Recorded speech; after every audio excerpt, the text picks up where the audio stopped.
Bukan saja hanya Al-Quran yang mengimani atau mengakui Yesus sebagai seorang nabi, tetapi juga iman Kristen mengakui Yesus adalah sebagai seorang nabi yang besar.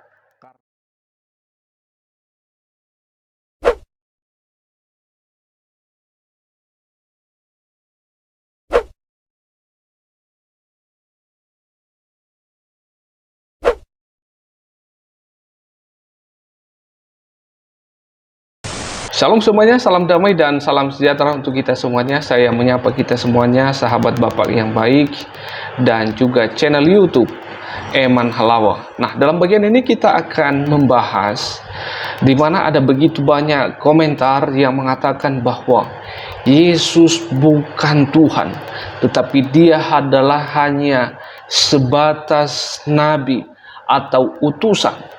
Nah, kita akan melihat apakah benar demikian. Saya percaya saudara yang menonton ini, Anda boleh menyediakan waktu Anda beberapa menit ke depan. Nah, kita akan melihat apakah benar sesungguhnya pandangan-pandangan yang mereka mengatakan hal itu. Memang di dalam Islam secara umum, mereka mengatakan bahwa Yesus itu bukan Tuhan, tetapi hanya sebatas nabi atau utusan seperti para nabi sebelum-sebelumnya. Nah, itu adalah pandangan mereka secara umum.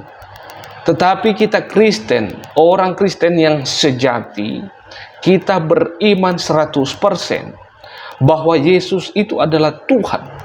Tetapi bukannya hanya Tuhan, tetapi Dia juga adalah seorang nabi dan juga imam besar.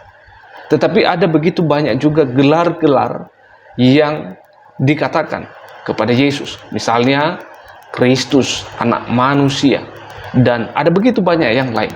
Tetapi ada 3 hal yang akan saya sampaikan di sini. Tetapi ada beberapa alasan pandangan-pandangan ini mereka mengatakan bahwa Yesus bukan Tuhan. Mereka mengatakan bahwa Yesus itu hanya sebagai utusan atau sebagai nabi saja. Dan juga ada yang mengatakan bahwa Yesus itu kan orang Kristen menuhankan Dia sebagai Tuhan sehingga mereka boleh menyembah Dia.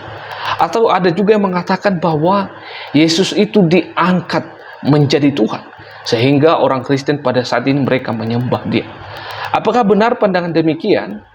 Saya mau katakan pada saat ini itu adalah pandangan-pandangan yang tidak ada dasarnya. Dan sehingga pandangan itu gugur sendiri. Karena apa? Karena tidak ada pandangan yang sesungguhnya memiliki dasar yang kokoh. Sehingga ya gugur, mudah untuk dibantah pandangan-pandangan yang demikian. Tetapi saya mau katakan kepada saudara bahwa di dalam Al-Quran sendiri mengatakan bahwa dan sesungguhnya Isa itu benar-benar memberikan pengetahuan tentang hari kiamat. Karena itu janganlah kamu ragu-ragu tentang kiamat itu, dan itulah aku. Inilah jalan yang lurus. Ini sangat jelas bahwa Yesus atau Isa Al-Masih itu Dia mengetahui tentang hari kiamat dan disebut Dia adalah jalan yang lurus. Nah, teman-teman semua, saudara yang dikasihi oleh Tuhan, ada beberapa hal yang perlu saya sampaikan di dalam bagian ini. Mengapa Yesus disebut sebagai Tuhan? Nah, kita akan melihat di sini adalah mengapa Yesus disebut sebagai Tuhan. Karena Yesus memiliki otoritas tertinggi dan keilahian yang tidak dibatasi oleh siapapun dan apapun itu. Nah, kita melihat beberapa contoh di mana Tuhan Yesus melakukan keajaiban-keajaiban, mujizat-mujizat yang tidak pernah dilakukan dan tidak bisa dilakukan oleh siapapun. Dan tentu ini adalah di luar nalar manusia, di luar pikiran kita sebagai manusia, tidak bisa diterima oleh akal. Tetapi Yesus mampu melakukan itu. Karena apa? Karena Dia adalah Allah yang sesungguhnya. Misalnya kita ambil contoh adalah Tuhan Yesus menyembuhkan orang yang buta sejak dari lahir, bisa melihat kembali. Orang mati bisa hidup kembali. orang yang lumpuh bisa berjalan, dan yang tuli bisa mendengar, yang bisu bisa berbicara. Dan bahkan kita melihat juga keajaiban-keajaiban yang Tuhan Yesus lakukan secara matematika manusia ini tidak bisa dihitung, di mana Tuhan Yesus memberikan 5.000 orang makan dengan apa? Dengan 5 roti dan 2 ikan, dan sisanya adalah 12 pagu. Dan ini adalah keajaiban-keajaiban yang Tuhan Yesus lakukan, yang tidak bisa dilakukan oleh siapapun selain daripada Yesus Kristus.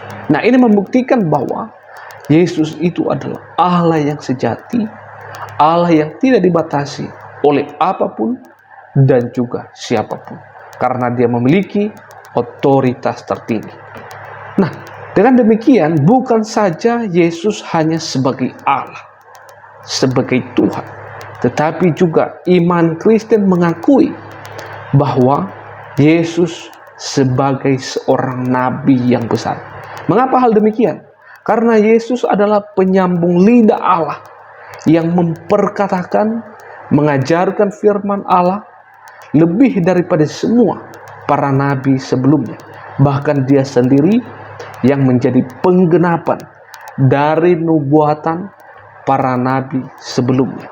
Jadi jelas bahwa iman Kristen mengakui Yesus adalah nabi yang besar. Bukan saja hanya Al-Quran yang mengimani atau mengakui Yesus sebagai seorang nabi, tetapi juga iman Kristen mengakui Yesus adalah sebagai seorang nabi yang besar, karena dia adalah penyambung lidah Allah. Nah, itu yang kedua. Yang ketiga, bukan saja juga Yesus sebagai hanya seorang nabi, tetapi dia juga adalah imam yang besar. Mengapa dia imam yang besar? Karena dia hadir di dunia sebagai tebusan dan pendamai bagi seluruh umat manusia, yang mendamaikan saya dan saudara semua, di mana kita telah berpisah menjadi seteru Allah. Tetapi karena kehadiran Yesus, saya dan saudara, kita boleh berkenan kembali kepada Allah. Melalui apa? Melalui kehadiran Yesus Kristus. Maka dengan demikian, seharusnya saya dan kita semua bersyukur karena Yesus Kristus hadir ke dunia ini sebagai tebusan dan pendamai bagi saya dan bagi saudara semua. Yaitu ketika kita suatu saat nanti kembali kepada Allah, saya dan saudara boleh berkenan kepada Allah, pemilik dunia ini. Maka demikian Bapak Ibu yang dikasihi oleh Tuhan, kiranya video ini boleh memberkati kita dan juga menguatkan iman kita, dan sekaligus boleh memimpin kita di jalan yang benar.